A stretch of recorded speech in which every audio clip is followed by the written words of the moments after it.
جس وقت مسلمان سے پوچھا جائے حل انت مؤمن، کیا تو مومن ہے، تو وہ یہ کہے انا مؤمن حقا،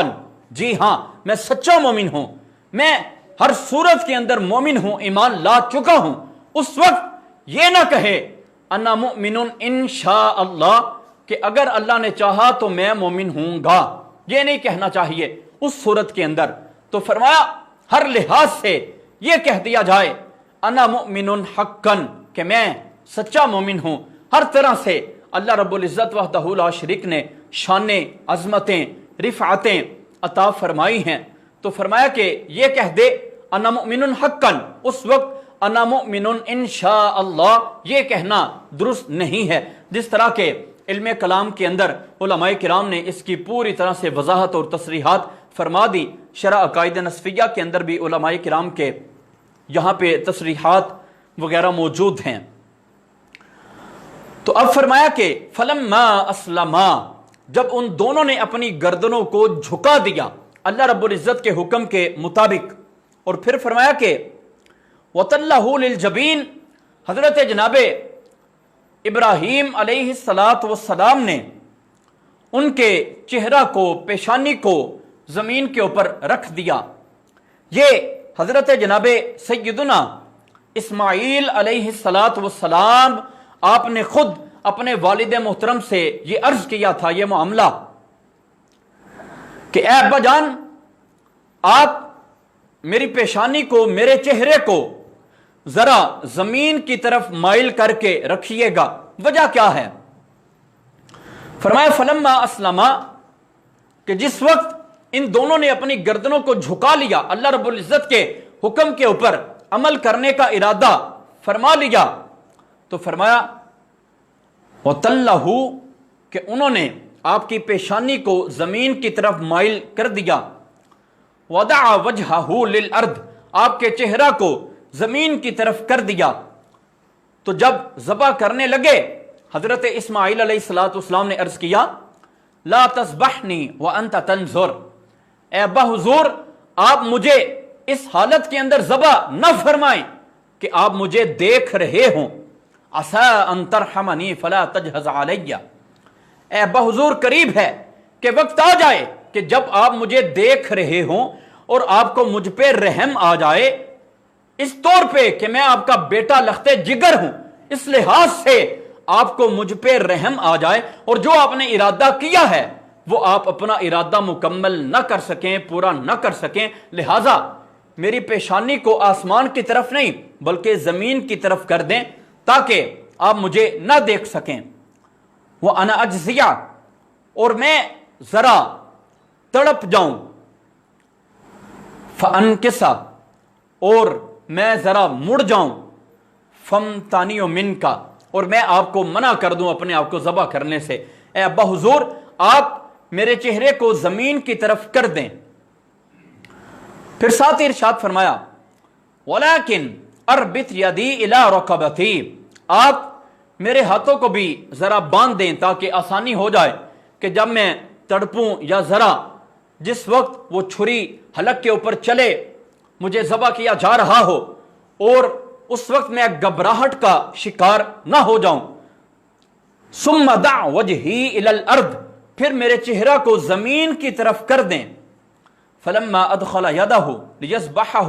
پھر جب آپ نے اپنا دست اقدس شریف بڑھایا تاکہ ان کو ذبح کریں،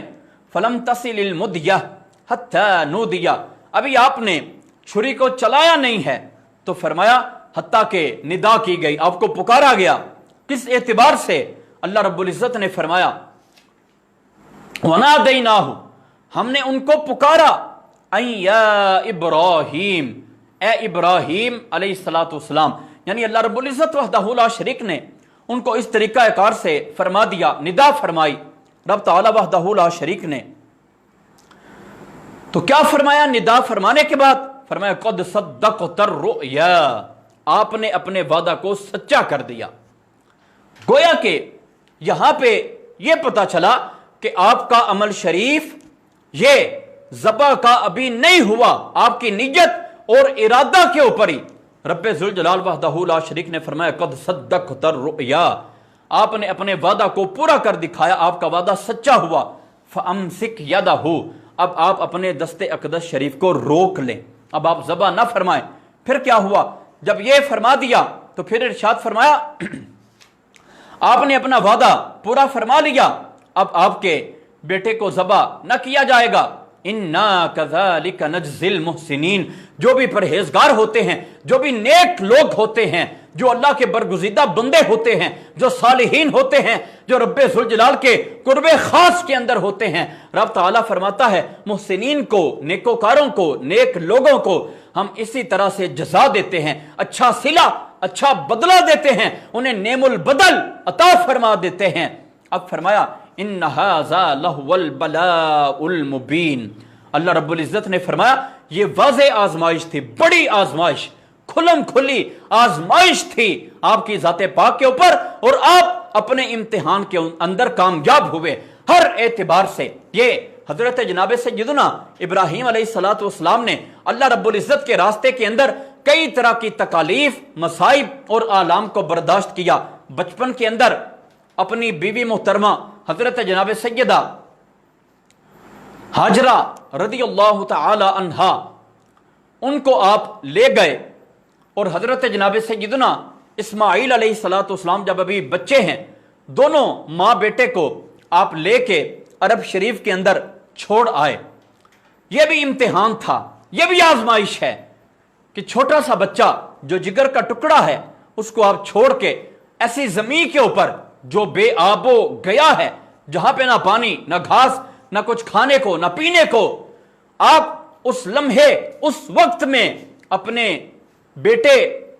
اور ان کی ماں کو چھوڑ کے چلے آئے۔ لیکن اللہ رب العزت وحدہ لا شریک نے کتنا فضل فرمایا، کتنا کرم فرمایا ہے کہ جب بچے کو پیاس لگتی ہے، پانی نہیں ہے، حضرت جناب سیدہ ہاجرہ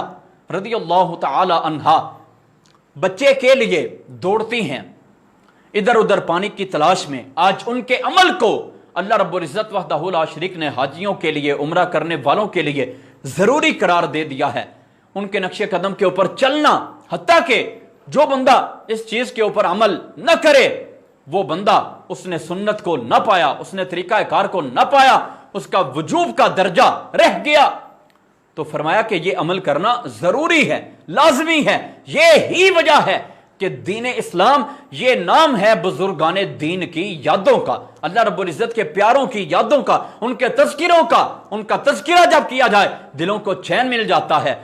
بندے کا جی چاہتا ہے ان کی سیرت کے حوالے سے ان کے تذکرے، ان کے عنوانات، ان کے ٹاپکس بہت زیادہ سنے جائیں، پڑھے جائیں، ان کے اوپر عمل کیا جائے، تاکہ ہم بھی اپنی زندگیوں کو کم از کم ان کے نقش قدم کے اوپر چلانے کے لیے تیار کر لیں، ہم اپنی زندگیاں اس طریقہ کار سے گزاریں جس طرح انہوں نے، بزرگان دین نے اپنی زندگیوں کو گزار دیا۔ ہر لحاظ سے یہ شانیں ہیں، یہ عظمتیں ہیں۔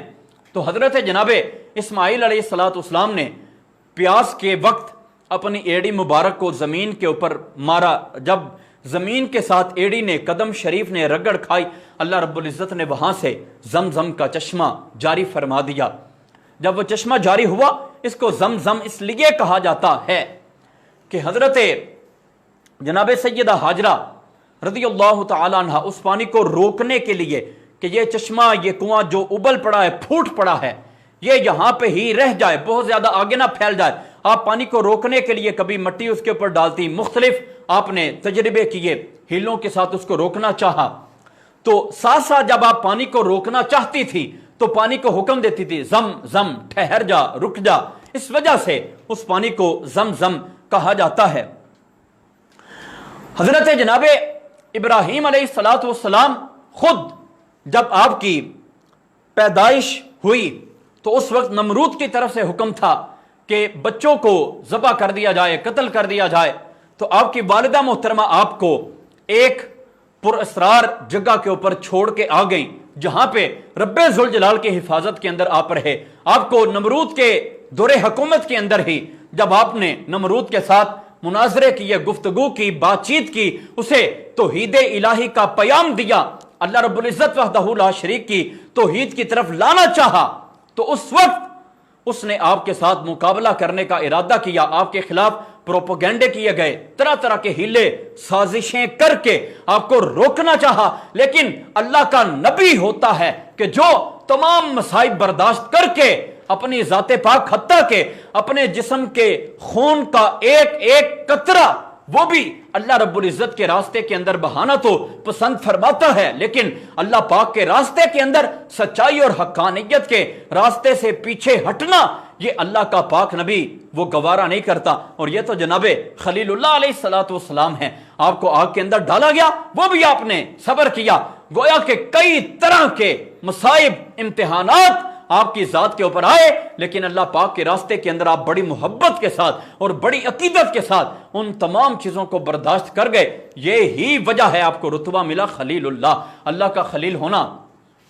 یہ چھوٹی سی بات نہیں، خلیل کہا جاتا ہے محرم راز کو، جس سے راز کی باتیں کی جائیں۔ یہی وجہ ہے کہ جناب نبی پاک صلی اللہ علیہ وسلم نے حضرت سیدنا حضرت صدیق اکبر رضی اللہ تعالی عنہ ان کو فرمایا، اے ابو بکر صدیق، میرا یہ جی چاہتا ہے، میری تمنا ہے کہ میں آپ کو اپنا خلیل بناؤں، لیکن فرمایا میں رب ذوالجلال کو اپنا خلیل بنا چکا ہوں۔ میرا محرم راز رب ذوالجلال وحدہ لا شریک ہے، میری مناجات، میری عرضیاں پاک رب کے سامنے ہوتی ہیں۔ اے صدیق اکبر، دل کے اندر تمنا تو بڑی ہے کہ آپ کو اپنا خلیل بنایا جائے، لیکن فرمایا میرا محرم راز تو میرا پاک رب ہے۔ یہ رتبہ اور درجہ حضرت جناب سیدنا خلیل اللہ علیہ السلام آپ جناب کو بھی حاصل ہے، اور یہی وجہ ہے کہ رب ذوالجلال وحدہ لا شریک نے آپ کو زمین و آسمان کی بادشاہت اور سلطنت دکھا دی۔ اللہ رب العزت وحدہ لا شریک نے ارشاد فرمایا، وَكَذَلِكَ نُرِي إِبْرَاهِيمَ مَلَكُوتَ السَّمَاوَاتِ وَالْأَرْضِ، کہ ہم نے حضرت جناب سیدنا ابراہیم علیہ السلام کو زمین و آسمان کی بادشاہت اور سلطنت دکھا دی، لِيَكُونَ مِنَ الْمُوقِنِينَ، تاکہ آپ یقین کرنے والوں میں سے ہو جائیں۔ یقین تو آپ کا پختہ ہے، لیکن فرمایا گیا، بتایا گیا کہ آپ یقین والوں میں سے ہو جائیں۔ وجہ کیا؟ اس لحاظ سے کہ آپ یقین والے تو پہلے ہی ہیں، لیکن اس یقین کے اندر مزید پختگی آ جائے گی۔ تو فرمایا ہم نے ابراہیم علیہ السلام کو زمینوں آسمانوں کی جو سلطنت ہے، جس کے اوپر ہمارا قبضہ ہے، جو ہمارے تحت تصرف ہے، تمام بادشاہت اور سلطنت ان کو دکھا دی۔ کس طریقہ کار سے؟ حضرت جناب سیدنا امام محمود آلوسی رحمت اللہ تعالی علیہ، آپ تفسیر روح المعانی کے اندر اس بات کو بیان فرماتے ہیں کہ اللہ رب العزت وحدہ لا شریک کے حکم سے حضرت جناب ابراہیم علیہ السلام ایک پتھر کے اوپر کھڑے کیے گئے، اور پتھر کے اوپر جب آپ کو کھڑا کیا گیا تو آپ سے حجابات کو، پردوں کو اٹھا دیا گیا، حتیٰ کہ آپ نے اپنی نگاہ جو دوڑائی وہ عرش پاک تک پہنچی۔ وہاں پہ آپ نے آسمانوں کی سلطنت کو دیکھا، اور آپ نے جب زمین کی طرف نظر دوڑائی تو آپ کی نظر تحت ثرا تک چلی گئی۔ یہ اللہ کے پاک نبی کی نگاہ ہوتی ہے، اور یہ نگاہ ہر لحاظ سے کائنات کے اوپر، بالخصوص امت کے اوپر، اور ہر نبی کے اپنے اپنے زمانے میں ان کے اشخاص ماننے والوں کے اوپر ہوتی ہے، اور یہ انبیاء کی نگاہ کائنات کے اوپر ہونی چاہیے۔ یہ نگاہ ہو تو نظام کائنات چلتا ہے، پھر رب تعالیٰ کا فضل و کرم شامل حال ہو تو سونے کے اوپر سہاگا ہے۔ ہر لحاظ سے یہ بگڑیاں بن جاتی ہیں، ہر لحاظ سے یہ باتیں عظمتوں کی ہیں، شرافتوں کی ہیں۔ حضرت جناب ابراہیم علیہ السلام نے اللہ رب العزت وحدہ لا شریک کے راستے کے اندر بہت زیادہ اشیاء کو برداشت فرمایا۔ اب فرمایا کہ آپ نے اپنا وعدہ پورا کر دیا، آپ نے اپنے خواب کو سچا کر دکھایا، اور نیکوں کو ہم ایسی ہی جزا دیتے ہیں۔ یہ بہت بڑی آزمائش تھی جس کے اندر آپ کامیاب ہوئے۔ اب رب تعالیٰ نے ارشاد فرمایا، وَفَدَيْنَاهُ بِذِبْحٍ عَظِيمٍ، ہم نے ان کا فدیہ، یعنی حضرت اسماعیل علیہ السلام کا فدیہ ہم نے بڑی قربانی کے بدلے سے دیا۔ آپ کے فدیے میں اللہ رب العزت نے عظیم ترین قربانی حضرت ابراہیم علیہ السلام کو پیش فرما دی کہ یہ جانور ہے، اس جانور کو آپ حضرت جناب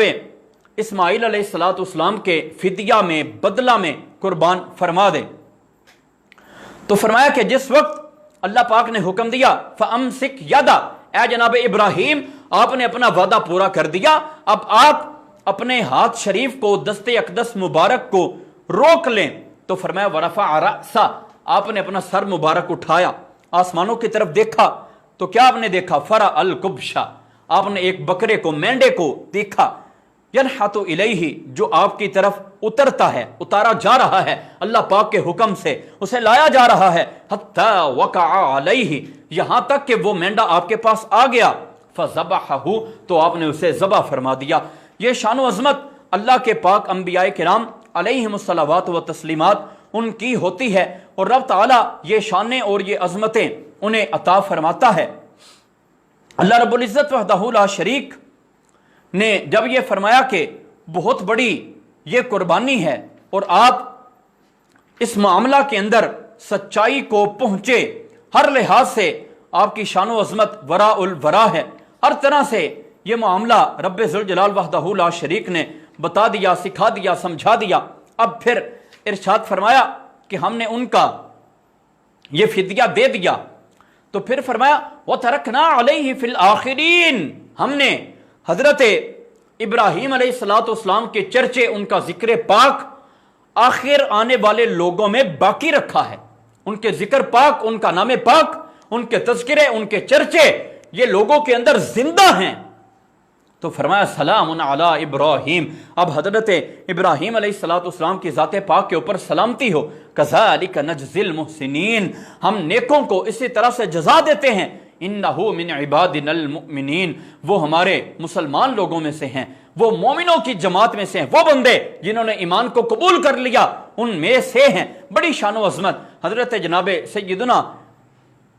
ابراہیم علیہ السلام کی، حضرت جناب سیدنا عطا بن ابی رباح رضی اللہ تعالی عنہ، آپ فرماتے ہیں کہ وہ حضرت ابراہیم علیہ السلام کے صاحبزادے جن کا فدیہ دیا گیا اسماعیل، وہ حضرت اسماعیل علیہ السلام ہیں۔ وزعمت الیہود انہ اسحاق، اور یہودیوں نے گمان کیا کہ وہ ذبیح اللہ حضرت اسحاق علیہ السلام ہیں، لیکن فرماتے ہیں وکذبت الیہود، یہودی اس بات کے اندر جھوٹے ہیں۔ دراصل روایات دونوں طرح کی موجود ہیں کہ ذبیح اللہ حضرت اسماعیل علیہ السلام ہیں یا حضرت اسحاق علیہ السلام ہیں۔ تو علماء کرام فرماتے ہیں دلیل یہ ہے کہ حضرت اسماعیل علیہ السلام کے ذبیح اللہ ہونے پر رب تعالیٰ کا قرآن پاک خود گواہ ہے کہ رب تعالیٰ نے پہلے خواب کا ذکر فرمایا، پھر اس کی سچائی کا ذکر فرمایا، پھر اپنی عطا کا ذکر فرمایا کہ ہم نیکوں کو اسی طرح سے بدلہ دیتے ہیں، پھر فرمایا کہ یہ بہت بڑا امتحان تھا، پھر فرمایا ہم نے ان کا بدلہ بڑی قربانی کے طور پہ دیا، جو جنت سے ایک جانور لایا گیا، آسمانوں سے اسے اتارا گیا، حضرت ابراہیم علیہ السلام کے پاس پہنچایا گیا، ہر لحاظ سے فرمایا۔ یہ سارا تذکرہ اور ذکر فرمانے کے بعد فرمایا وَبَشَّرْنَاهُ بِإِسْحَاقَ، اب ہم نے ان کو خوشخبری دے دی کہ اب اللہ رب العزت آپ کو جناب اسحاق علیہ السلام بھی عطا فرمائیں گے ہر لحاظ سے۔ تو فرمایا کہ پہلے قربانی کا تذکرہ ہو چکا ہے، اب ان کے بعد حضرت اسحاق علیہ السلام کی بشارت دی جا رہی ہے۔ تو فرمایا قرآن عظیم کا جو متن ہے، قرآن عظیم کا جو ایک سلسلہ تذکرہ، جو روانگی چل رہی ہے، جو ربط ہے قرآن عظیم کا، وہ بھی اسلوب قرآن پاک کا یہ بتا رہا ہے کہ ذبیح اللہ حضرت اسماعیل علیہ السلام ہیں۔ اب اس کے اندر یہودیوں نے یہ چاہا کہ ذبیح اللہ ہونے کے طور پہ وہ اپنی شرافت اور عظمت کا ذکر کریں، تو انہوں نے کہا کہ حضرت اسحاق علیہ السلام وہ ذبیح اللہ ہیں کیونکہ وہ بنی اسرائیل میں سے ہیں۔ تو یہودیوں نے اپنی شان کو بڑھانے کے لیے ان کے تذکروں کو بڑھا چڑھا کے بیان کر دیا، اور حضرت اسماعیل علیہ السلام چونکہ ادھر اللہ کے پاک نبی علیہ السلام، اس لحاظ سے ان کی عزت، ان کی عظمت کو ماننا پڑے گا کہ اگر حضرت جناب اسماعیل علیہ السلام کو ذبیح اللہ مانا جائے تو ان کی اولاد میں سے جناب حضرت پاک نبی علیہ السلام آخر زمانہ کے اندر مبعوث ہوں گے، تو ان کی عزت کو، ان کی عظمت اور شرافت کو ماننا پڑے گا۔ تو اس لحاظ سے حضرت اسماعیل علیہ السلام کے ذبیح اللہ ہونے کا انکار کرتے ہیں، اور حضرت جناب اسحاق علیہ السلام کے ذبیح اللہ ہونے کو مانتے ہیں۔ اس لحاظ سے کہ حضرت اسحاق علیہ الصلوۃ والسلام ذبیح اللہ ہیں، اس کے اندر اسرائیلی روایات بہت زیادہ ہیں، اور حضرت جناب اسماعیل علیہ الصلوۃ والسلام اس لحاظ سے روایات جو ہیں وہ صحیح سندوں کے ساتھ روایت کی گئی ہیں۔ کہنا یہ چاہیے حقیقی معنی کے اندر کہ اس معاملے کو حقیقی طور پہ اللہ رب العزت ہی بہتر جانتا ہے کہ ان میں سے ذبیح اللہ کون ہیں، لیکن قرائن کے حوالے سے، نشانیوں کے حوالے سے یہ پتہ چلتا ہے کہ حضرت جناب اسماعیل علیہ الصلوۃ والسلام کا ذبیح اللہ ہونا یہ زیادہ لائق ہے، یہ زیادہ اقرب نظر آتا ہے حق کے واضح ہونے کے طور پہ۔ حضرت جناب سیدنا عبداللہ بن سعید صنابحی رضی اللہ تعالی عنہ آپ سے حدیث طیبہ روایت ہے، فرماتے ہیں حضرنا مجلس معاویہ بن ابی سفیان، ہم حضرت جناب سیدنا معاویہ بن ابو سفیان رضی اللہ تعالی عنہ ان کی مجلس پاک کے اندر موجود تھے۔ یہاں سے یہ پتہ چلا بزرگان دین خصوصاً اصحاب کرام اور اہل بیت اطہار، اولاد پاک،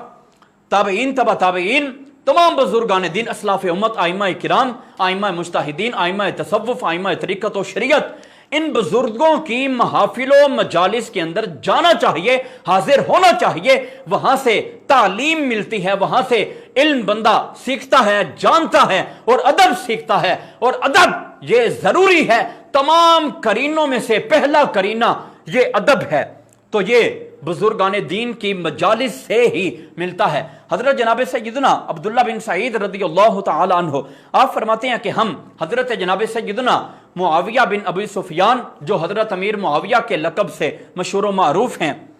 فرماتے ہیں ان کی مجلس کے اندر ہم موجود تھے، فتذاکر القوم اسماعیل و اسحاق ایہم الذبیح، تو لوگوں نے تذکرہ شروع کر دیا کہ حضرت اسماعیل اور حضرت اسحاق علیہم الصلاۃ والسلام ان دونوں میں سے ذبیح اللہ کون ہیں۔ اللہ رب العزت کے نام کے اوپر جنہیں ذبح کرنے کا ارادہ فرمایا گیا اور اس ارادے کے اندر پختگی پائی گئی، وہ حضرت ابراہیم علیہ الصلاۃ والسلام کے دونوں بیٹوں میں سے کون ہیں، حضرت اسماعیل علیہ الصلاۃ والسلام یا حضرت اسحاق علیہ الصلاۃ والسلام۔ تو اب فرمایا گیا جب آپ سے اس مسئلہ کے بارے میں پوچھا گیا، فقال معاویہ، حضرت جناب سیدنا امیر معاویہ رضی اللہ تعالی عنہ آپ نے فرمایا، کننا عند رسول اللہ صلی اللہ علیہ وسلم، ہم حضرت پاک نبی علیہ الصلوۃ والسلام کے پاس موجود تھے۔ یعنی یہ طریقہ ہے کہ حضرت عبداللہ بن سعید فرماتے ہیں ہم جناب حضرت امیر معاویہ کی مجلس کے اندر تھے، اور وہ فرماتے ہیں ہم حضور کی مجلس کے اندر تھے۔ تو پتہ چلا بزرگان دین، انبیاء کرام، صالحین، ان کی مجالس کے اندر رہنے میں ہی بہتری ہے کہ کچھ نہ کچھ بندہ سیکھتا ہے، اور سیکھنے سے فوائد حاصل ہوتے ہیں، بندے کو پتہ چلتا ہے کائنات کے اندر آنے کا میرا مقصد کیا ہے، آج تک میں نے کیا کیا ہے، آگے میں کون سا ایسا لائحہ عمل تیار کروں کہ میری زندگی دنیا کے اندر بھی اور آخرت کے اندر بھی کامیاب ہو جائے۔ حضرت امیر معاویہ رضی اللہ تعالیٰ عنہ فرماتے ہیں ہم جناب نبی کریم علیہ الصلوۃ والسلام کے پاس تھے، فَأَتَاهُ أَعْرَابِيٌّ، کہ ایک گاؤں کا بندہ آ گیا حضور علیہ الصلوۃ والسلام کے پاس، فقال، اس نے عرض کیا، یا رسول اللہ صلی اللہ علیہ وسلم، اے پیارے آقا صلی اللہ علیہ وسلم، خلفت الکلأ یابسا والماء عابسا، اے پیارے آقا صلی اللہ علیہ وسلم، گھاس خشک ہو چکا ہے، یا نبی اللہ پانی جو ہے وہ بھی ذرا کم ہے، پانی بھی ایسا لگتا ہے جس طرح کہ اس کے اندر کچھ کڑوا پن موجود ہے، ترش روی وہ پانی کے اندر آ گئی ہے، ایسا لگتا ہے کہ ترش پن اس کے اندر ذرا کھٹکھٹاہٹ، کھٹا ہونا یہ پانی کے اندر ہے۔ ہلاک العیال وضاع المال، یا نبی اللہ اہل و عیال، بچے یہ ہلاک ہو رہے ہیں اور مال ضائع ہو گیا ہے۔ فعد علیہ مما افاء اللہ علیک، اے نبی محترم صلی اللہ علیہ وسلم، جو مال فے اللہ رب العزت نے آپ کو عطا فرمایا، یاد رہے مال غنیمت جو کفار سے لڑائی کے بعد حاصل ہو اسے غنیمت کا مال کہا جاتا ہے، اور جو بغیر لڑائی کے کفار، مشرکین، منافقین یہ چھوڑ کے بھاگ جائیں، لڑائی نہ ہو، لڑائی نہ ہونے کے بعد جو مال مل جائے اسے مال فے کہا جاتا ہے۔ غنیمت جو لڑائی کے بعد ملے، فے جو لڑائی کے بغیر ہی مل جائے. تو یا نبی اللہ، جو اللہ رب العزت نے آپ کو مال فیع عطا فرمایا اس میں سے کچھ مجھے بھی عطا فرمائیں. اور پھر ساتھ ہی کہنے لگے یبن الذبیحین، اے دو ذبیحوں کے بیٹے. اب جناب نبی کریم علیہ الصلوۃ والسلام کو فرمایا گیا دو ذبیحوں کے بیٹے. فتبسم رسول اللہ صلی اللہ علیہ وسلم، اللہ کے پاک نبی علیہ الصلوۃ والسلام مسکرائے ہیں. یہ وہ مسکراہٹ ہے جس کے اوپر اصحاب کرام فرماتے ہیں کہ حضور کے نظارے ہوں تو ہم عیدیں مناتے ہیں. یہ پاک نبی علیہ الصلوۃ والسلام کا مسکرانا ہے. حضور اعلی حضرت رحمت اللہ تعالی علیہ آپ اس موقع کے اوپر فرماتے ہیں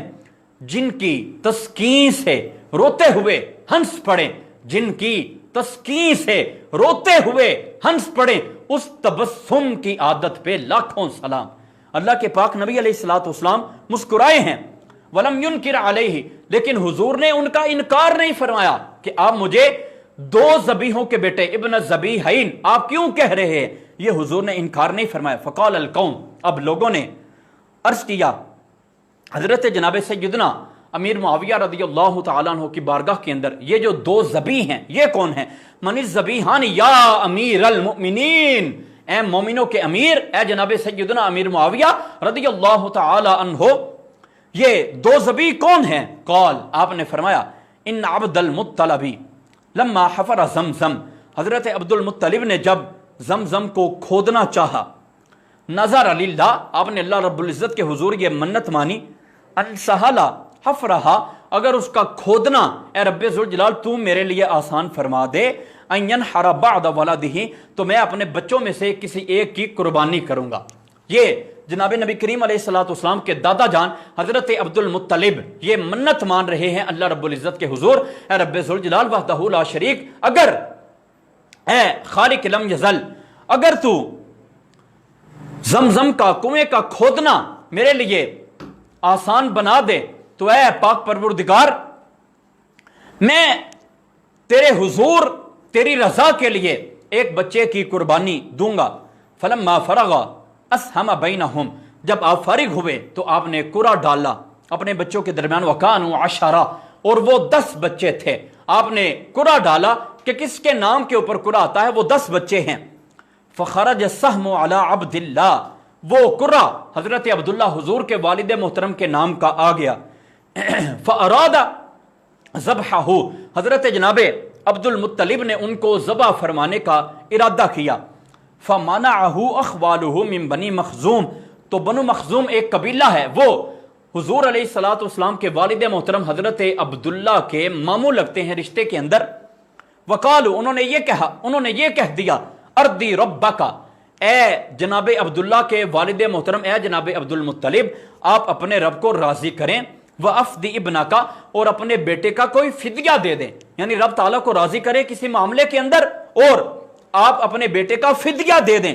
فَفَدَاهُ بِمِئَةِ نَاقَةٍ، تو آپ نے 100 اونٹ اپنے بیٹے کے فدیے کے اندر ذبح کیے. فَهُوَ الذَّبِيحُ وَإِسْمَاعِيلُ الثَّانِي، تو فرمایا کہ حضرت اسماعیل علیہ الصلوۃ والسلام ایک ذبیح تو یہ ہیں اور ایک ذبیح جناب نبی کریم علیہ الصلوۃ والسلام کے والد محترم ہیں. یعنی حضور علیہ الصلوۃ والسلام کے والد محترم کی قربانی کا ارادہ آپ کے دادا محترم نے حضرت عبد المطلب نے فرمایا، اور حضرت اسماعیل علیہ الصلوۃ والسلام کی قربانی کا ارادہ حضرت جناب ابراہیم علیہ الصلوۃ والسلام نے فرمایا. اور دونوں کے ارادوں کو، دونوں کے ذبح کرنے کے پختہ ارادوں کو اللہ رب العزت نے قبول فرمایا. اسی وجہ سے جناب نبی محترم صلی اللہ علیہ وسلم کو